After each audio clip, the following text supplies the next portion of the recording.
Karma is not about punishment and reward. Karma is not about being sinful or virtuous. Karma is about understanding the legacy of information that comes with our birth and continues through our life, enhances itself to various levels and impacts every dimension of our experience. The word karma literally means action. That means, as the action that you perform becomes more and more conscious, your destiny also will become a more conscious possibility. That means essentially, you're going where you want in your life. For most human beings, socially, career-wise, they may be going where they want reasonably, but in their experience of life, a whole lot of human beings are not going that way. The level of suffering that one creates within oneself is largely because we are attributing our experience to various things. Karma means action. Action means my doing. So, my life is my karma essentially means I am the maker of my life. Karma means action. There are four types of action: physical, mental, emotional and energy.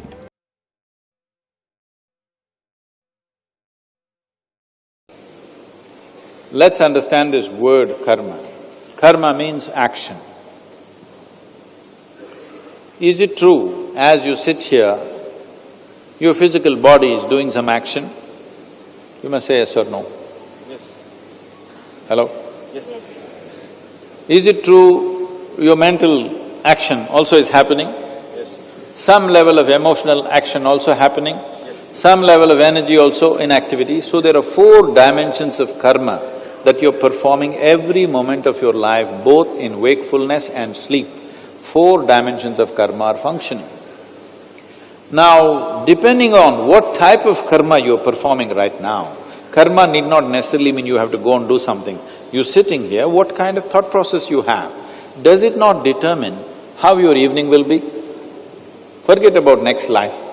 Is it true today how you thought and what kind of emotions you went through will affect how you are tomorrow? Will it or will it not? It will. So, your karma won't wait till next lifetime. You're assuming too many things that you will have one more life. Without assumptions, if you look at it, every action that we do, the residual impact of that remains within us. Or in other words, when you perform physical, mental, emotional and energy activity, you are unconsciously building a software of your own. This both helps you and restricts you. On one level, because of certain type of thought and emotion and activity, you become geared to be able to do certain type of activity effortlessly. At the same time, that also becomes your limitation. So every karma that you perform, let's understand the word karma. Karma means action. Nobody can live here without action. The moment you are born, action has begun, isn't it? Till you fall dead, action is on and on. Either conscious action or unconscious action is the only question, but action is always on. From today morning, since you woke up till this moment, how much of your mental karma are you conscious about? What do you think is the percentage? Believe me, it's well below 1%. So when 99% of the karma is unconscious, obviously you think life is accidental. If you enhance the conscious karma from 1% to let's say 3%, suddenly you feel like you've been liberated because so many things are absolutely clear within you. So what you need to strive for is not worry about what will happen to you in your next life when you don't even know whether there's a next life. Whether there's a next life or not is just your belief. The reality is right now you're alive and the quality of your life is essentially decided by these four karmas. What kind of thought, what kind of emotion, what kind of physical action, what kind of energy action. Is it not determining the quality of your life? Hello? Yes. So your karma is taking effect right now. How conscious we are will determine how much of your destiny you determine. How unconscious you are determines how much of your destiny is accidental. Everything that's accidental, we want to attribute it to some other force elsewhere. Now this must stop. We must understand, it is we. Is there no other force? Of course, you didn't make the creation, nor did I, all right?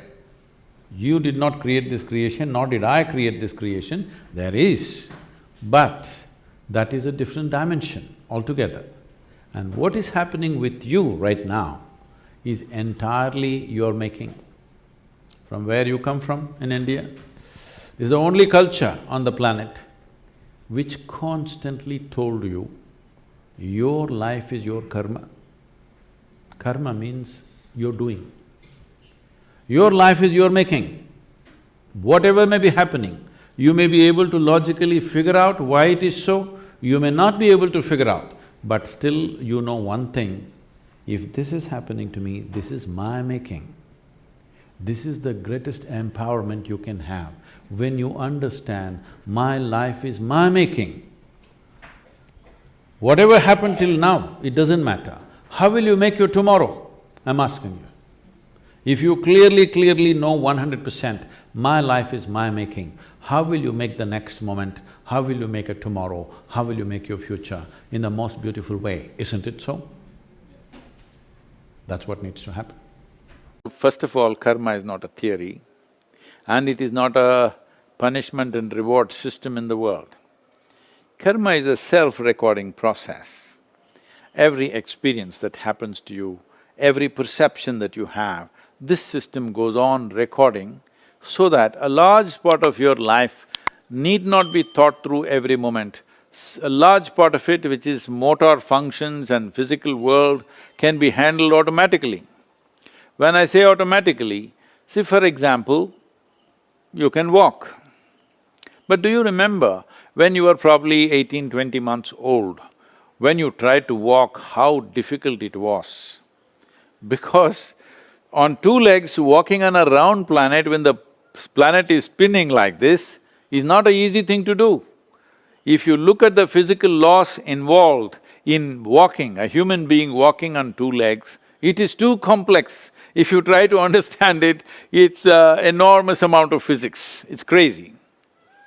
But today, you can just get up and walk without thinking. But if you start thinking, okay, I must put the right leg first, then the left leg, left leg, you will be confused, you won't know how to walk. So walking is not a simple thing, it's a phenomena actually. Walking on two legs, because as far as nature is concerned, to put a four-legged animal on two legs, it took millions of years of research and development. You can call this evolution, but essentially it's research and development. Creation is doing research and development on this planet to put a four-legged animal on two legs, you know how long it took. But today you can just do it effortlessly because all your life you've done it. So, karma, this is all karma. There is genetic memory, there is evolutionary memory, there is conscious and unconscious levels of memory, articulate and inarticulate levels of memory. So this whole body is memory, all right? See, right now, you may not remember how your great-great-great-grandfather looked like, let's say 10 generations ago. But his nose may be sitting on your face right now, exactly like that. Your skin color, the skin tone, how your forefathers were 1,000 years ago, your epithelial cells still remember. No way to confuse them. So, this what you call as myself, this whole framework of a human being is a consequence of a certain amalgamation of memory. So these memories are allowing you to function, this is your karma. Without this memory, you wouldn't know one thing from the other, all right? You just wouldn't know one thing from the other. So karma is not a concept, karma is not a punishment and reward system, it is just that you exist only because of your karma. But it is like you build a karmic stage upon which you're supposed to do your drama. But if your karmic stage is not firm, if it is like quicksands, Now you try to dance on it, you will sink into it. This is all the problem is. Your karma is not conscious, it is simply happening in a compulsive and instinctive manner. This simply means your research and development that's gone into you, you're wasting. If you are any other creature, you functioning instinctively and compulsively was all right. Once you become human, you are supposed to function intelligently and consciously. For any human being, this is important in every aspect of life, but particularly for a soldier, it is super important because it's question of life and death, that you are conscious and you function intelligently. You don't do compulsive, reactive things, because then you will do what your enemy wants you to do. Very easily they can get you into a reaction. So this is extremely important for all aspects of life. Karma is not a problem. You exist because of your karma. You don't suffer because of your karma. You suffer because you react to the karma. Or you're reacting to your own karma, or you're reacting to somebody else's karma. It is in reaction that you suffer. See, there are only two kinds of suffering, physical suffering and mental suffering. As soldiers, you might have witnessed, even when there is grievous injuries, certain men don't suffer, they're still on. Not that there is no pain, there is enormous pain, because physical pain is one thing, multiplying that in your mind is called suffering. Physical pain is very important for our survival. If there was no physical pain, we wouldn't protect our body, we would rip it apart. So physical pain is an essential part of our survival process, but suffering is a psychological reaction to either physiological situation or social situations around us. So karma is not the problem, karma is vital for your existence. You are an individual only because of your karmic matter. Karma does not mean good and bad, it is just memory. It is things that have already happened. Is yesterday good or bad? There is no such thing because it's not alive. Only if it's alive and it can bite you, you can say it's good or bad. But what is dead and gone, if you react to it, even today it seems to bite you and hurt you, because what happened 10 years ago, people still suffer. What may happen day after tomorrow, they already suffer. So what happened 10 years ago is not alive right now. What may happen day after tomorrow cannot be alive right now because it's not happened. So you're essentially suffering that which does not exist. This is why karma is important. You understand your joy is also your karma, your misery is also your karma, your suffering is also your karma. Karma means you are doing it. Karma means action. When you say, my life is my karma, you are admitting, my life is my making. This is the most dynamic way to exist. This is the only culture on the planet who has looked life like this.